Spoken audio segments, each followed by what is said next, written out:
It was the anniversary of the Titanic sinking on April the 15th, and I was going to stream this game, but I was a bit tired, so I thought I'd do a little video on it instead.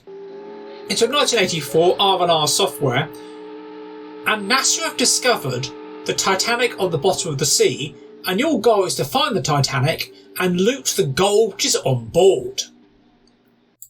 The game supports the Currah MicroSpeech, which I've got switched on. I'll also provide the unedited RZX file to Spectrum Computing. Welcome to Titanic. I hope you enjoy the game. Select sponsor. You have 9 weeks to select a sponsor from various companies and groups willing to Select sponsor. invest in your expedition. Each approach takes 1 week Select sponsor. and is not guaranteed, and the amount of money you receive may be insufficient. Treasure hunting is not cheap. Good choice. Once you say yes, you're offered a contract. What is your name? Normally they want 30% of the income, but R&R Software, who made this game, want you to buy every single game they make for the next 5 years. Shopping list. Sadly, this was R&R Software's last game. Like Super Sister, we're going shopping. First on the list is a photograph from NASA, which has photographed things on the seabed. It costs £70,000, however without it you're just blundering around the sea. You don't have to buy it, but you really do. Next up is food and fuel. At £1,500 per day, you can return to port and stock up if you find any extra money or you have any spare cash. You're not going to recover the gold without a team of expert divers, so why not spend £40,000 and hire Nick Nolte and Jacqueline Bisset? You may need more than one team though. Finally, ship spares and a puncture repair kit costing £30,000 each. You need a few of these, because without it, you're going straight to Davy Jones's locker as soon as you hit an iceberg. Captain's log. Google. The use of the Currah MicroSpeech does elevate the game, as without it, it's rather quiet and rather dull.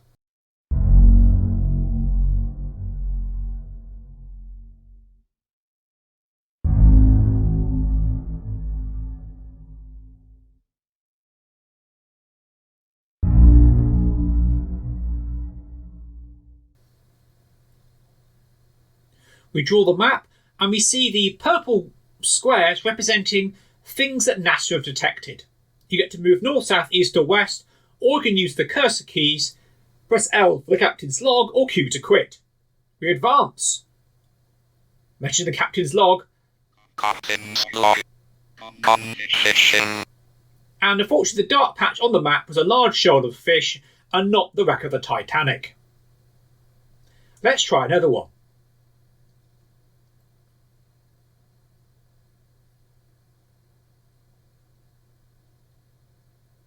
The P on the left-hand side represents our port.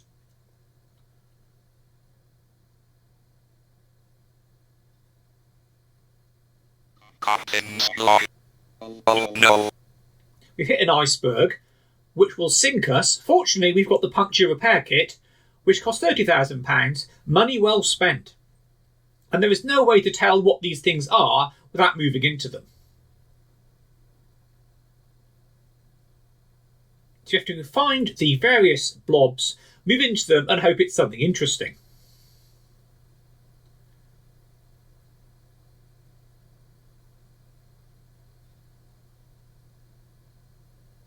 Captain's log.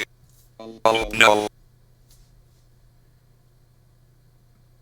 And remember, each iceberg costs you £30,000. And we're now out of spare kits. Fortunately, I cheated by looking at the variables in memory, and I know exactly which blob is the Titanic. Otherwise we'd be here all day. Captain's log. Well done, Captain. If you find the first wreck, any wreck at all, you get a bonus of £200,000. Captain's log. What now, Captain? However, not every wreck is the Titanic. Some of them are World War II wrecks, Going down.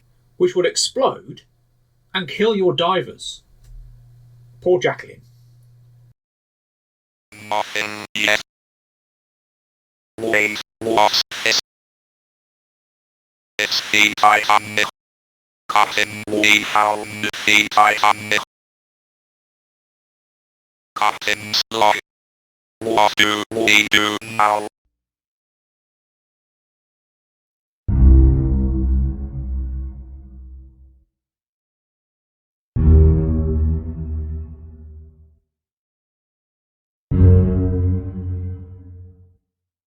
There are 3 levels of the Titanic, upper, middle and lower.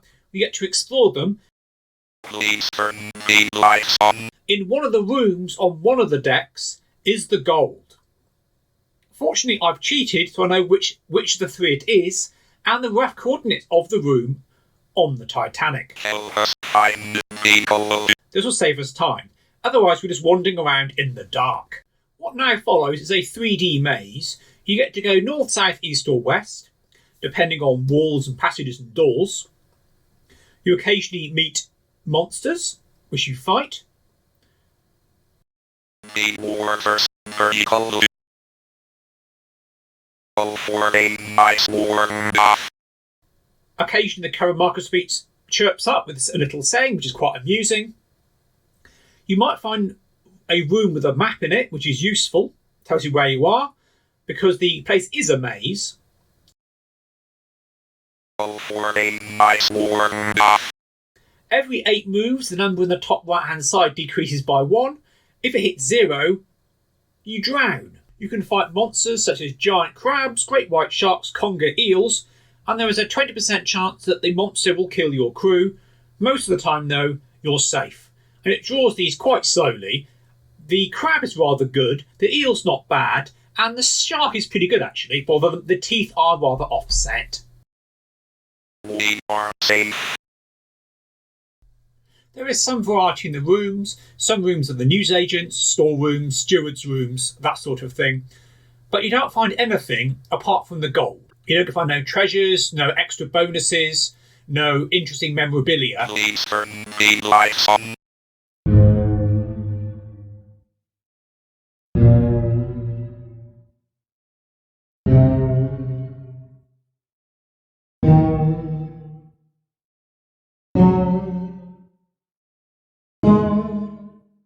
Which does make the exploring the maze a bit dull.